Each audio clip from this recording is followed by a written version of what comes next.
नमस्कार, जनतेचा कर्णधार न्यूज आज भीमराव असं आपल्या काव्य पंक्तीमधून त्यांनी वर्णन केलं बाबासाहेबांचं. अण्णाभाऊ साठे, छत्रपती शाहू महाराज, महात्मा ज्योतिबा फुले, संत कबीर,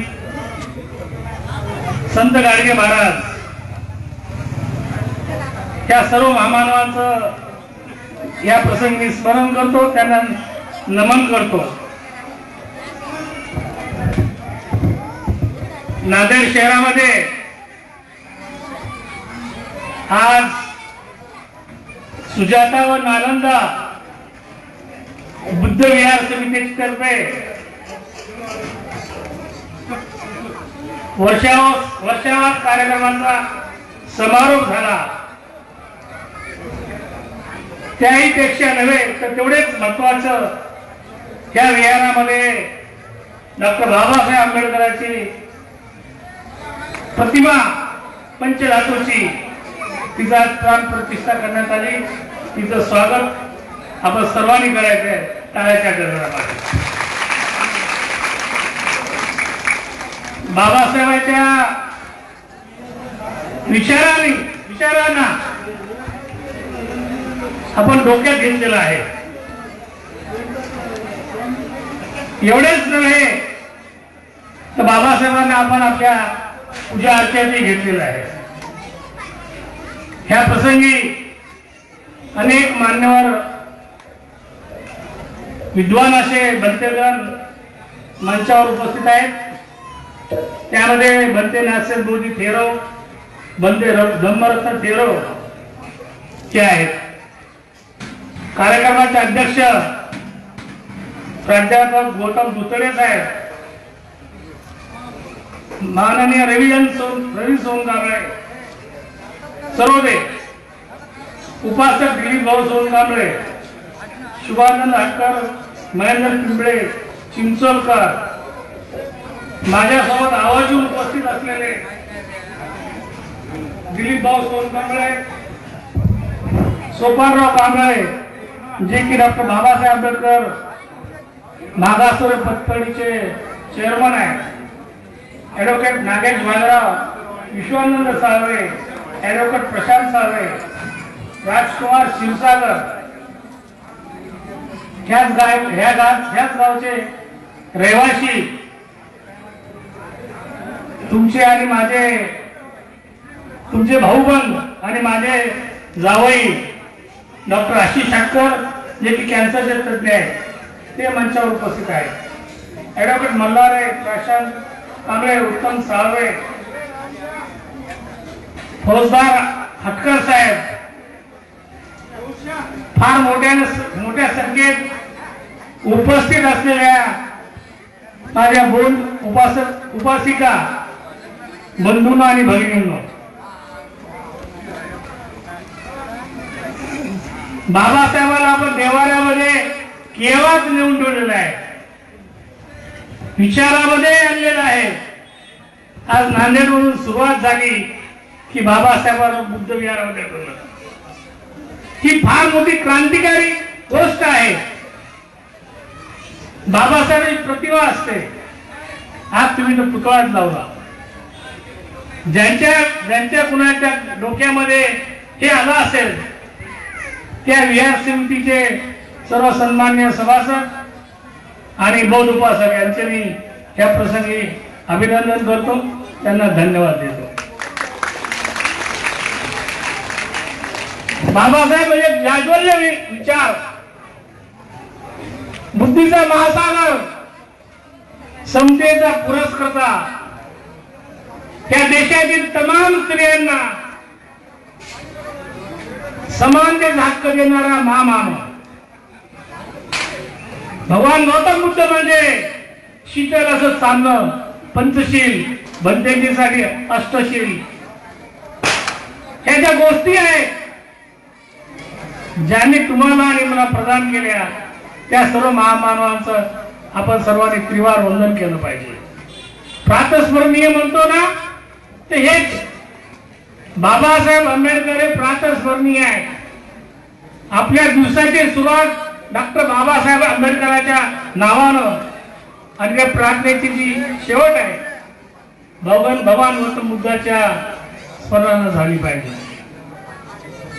बाबासाहेब असं म्हणतात, बाबासाहेबांनी त्यांच्या हयातीमध्ये 3 पक्ष स्थापन केले: बौद्ध जन पंचायत, शेड्यूल कास्ट फेडरेशन आणि Republican party of India. Babasaheb लक्षात असं आलं होतं, जोपर्यंत आपल्या लोकांचं आपण संघटन करणार नाही तोपर्यंत आपला सत्तेमध्ये वाटा भेटणार नाही. आणि ती गोष्ट खरी आहे. आता जिथे उल्लेख झाला द्विव पद्धती, द्विस्तरीय राज्यसभा आणि लोकसभा, त्यामध्ये नांदेडचे एक महान व्यक्ती, महान पुढारी खासदार निवडून आले होते बौद्धांचे. ही अशी जी गोष्ट आहे ते बाबासाहेब अगोदर समजत होती. गांधीजीने पुढे करार करण्यास बाबासाहेबांना भाग पाडलं नव्हे. बाबासाहेबांना त्या क्षणी असं वाटलं की महात्मा गांधी जर वारले तर माझ्या समाजावर अनेक अन्याय आणि अत्याचार होतील, लोकांची घरं जाळली जातील, अनेकाचे खून केले जातील आणि रक्ताचे पाठ वाहतील. असं काही होऊ नये म्हणून बाबासाहेबांनी राखीव मतदारसंघ 1932ला स्वीकारला. आज देशामध्ये 13% अनुसूचित जातीसाठी, ज्यामध्ये महार आहेत, नांग आहेत, ढोर आहेत, सांबार आहेत, बुरुड आहेत. कर्नाटकमध्ये लमारी पण आहेत. अनेक राज्यामध्ये अनेक जाती यांचा समावेश. बाबासाहेबांना असं सांगितलं होतं त्यांच्या वक्तव्यामध्ये, शिक्षण हे घेतलं पाहिजे आणि शिक्षण हे वागणीचं दूध आहे. जो कोणी शिक्षण घेईल तो पंडित तर होईलच, परंतु त्याच्या बुद्धिमत्तेमध्ये, त्याच्या वागण्यामध्ये, चालण्यामध्ये, बोलण्यामध्ये एक फार मोठा क्रांतिकारी बदल होणार आहे. म्हणून बाबासाहेब म्हणाले, शिक्षण हे वागणीचं दूध आहे. ज्यांनी ते प्रशांत केलं तो वाघासारखा गुरगुरल्याशिवाय राहणार नाही. तुम्ही सर्वजण बाबासाहेबांचे चेले आहात. बाबासाहेबांनी तुम्हाला जो संदेश दिलाय तो संदेश तुम्ही पुरेपुरे परिपूर्ण पद्धतीने अंगीकारला पाहिजे. कधी आपला हा झेंडा, कधी तर तो झेंडा, कधी इकडं तोंड, कधी इकडं तोंड, 4 दिशा आणि अन्य जे 4 दिशा छोट्या इकडं तिकडं आपल्या सर्वांचे तोंड आहे. आपण आपल्या राजकीय पक्षाची ताकद वाढवली पाहिजे. जेव्हा आपण डॉक्टर बाबासाहेब आंबेडकरांचं स्मरण करतो, तो बाबासाहेब आंबेडकर दिलेला तो निळा झेंडा आहे, जो की चळवळीचं प्रतीक आहे, जो पंचशील झेंडा आहे, जे धम्माचं प्रतीक आहे, जो पक्ष आहे रिपब्लिकन पक्ष, तुमच्या आणि माझ्या राजकीय हक्काचं लढणारं व्यासपीठ आहे. आपण या सर्व गोष्टीचा परिपूर्ण विचार केला पाहिजे. मी जेव्हा असं शिक्षण वागणीचं दूध आहे, माझ्या घरामध्ये 6 जण डॉक्टर आहेत, सगळे पोस्ट ग्रॅज्युएट आहेत. बी आहे, माझी बायको आहे, माझा मुलगा आता MD झाला, माझा जावई मंचावर आहे डॉक्टर आशिष षटकर, जो कॅन्सर तज्ञ आहे. दुसरी माझी भाऊजाई वर्षा, ती पण डॉक्टर आहे. 3-4 वकील आहेत. आपण सर्वजण जाता ॲडव्होकेट गौतम दादा भालेराव, त्यांचे छोटे बंधू भावीराजे भालेराव, त्यांचे तिसरे त्यांचा मुलगा बुद्धप्रिय भालेराव LLB आहे, LLM आहे. म्हणून मला नांदेडमध्ये माहीत नाही, तर परभणी जिल्ह्यामध्ये भालेराव नाव घेतलं की लोकांना घाण सुटतो. त्यांचे पाय चलचल कापायला लागतात. ही जी शक्ती आहे, विचाराची शक्ती आहे, बाबासाहेबांचा दिलेला संदेश आहे. शिका, संघटित व्हा आणि संघर्ष करा. अडाणी माणसं संघर्ष करू शकत नाहीत. अडाणी माणसं फक्त भांडणं करू शकतात, तंटे करू शकतात, एकमेकाला मारू शकतात.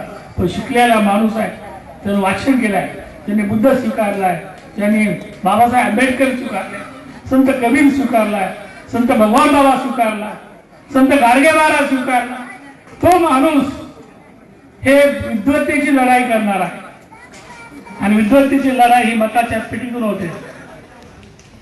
पूर्वी असं म्हटलं जात होतं राजा आईच्या पोटातून जन्म घेतो. आज असा आहे की राजा हा मताच्या पेटीतून जन्म घेत असतो. म्हणून आपण मतदान करत असताना जागरूकपणे विनम्रपणे सांगतो मतदान केलं पाहिजे. जर तुम्ही मतदान त्या पद्धतीने करणार नसाल, विहार बांधून का तिथं पूजा अर्चना करून तुमच्यामध्ये काही बदल होईल असं मला वाटत नाही. पूजा अर्चा केलीच पाहिजे, विहारामध्ये रविवारी गेलंच पाहिजे, पौर्णिमेला बाबासाहेबांना आणि बुद्धाला आपण स्मरण केलं पाहिजे. त्याबरोबरच आपण आपल्या राजकीय जाणीवा ज्या आहेत त्या जागृत ठेवल्या पाहिजे.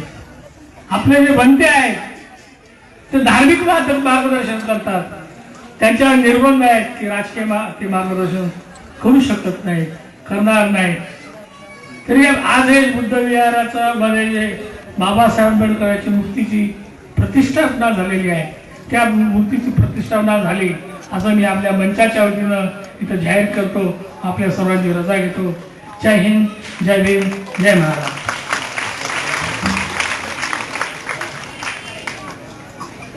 धन्यवाद सर. यानंतर उपकुलसचिव तथा माजी संचालक परीक्षा विभाग स्वामी रामानंद तीर्थ मराठवाडा विद्यापीठचे माननीय डॉक्टर रवियन सरोदे सर यांना मी विनंती करते की त्यांनी पण थोडक्यात मार्गदर्शन करावे.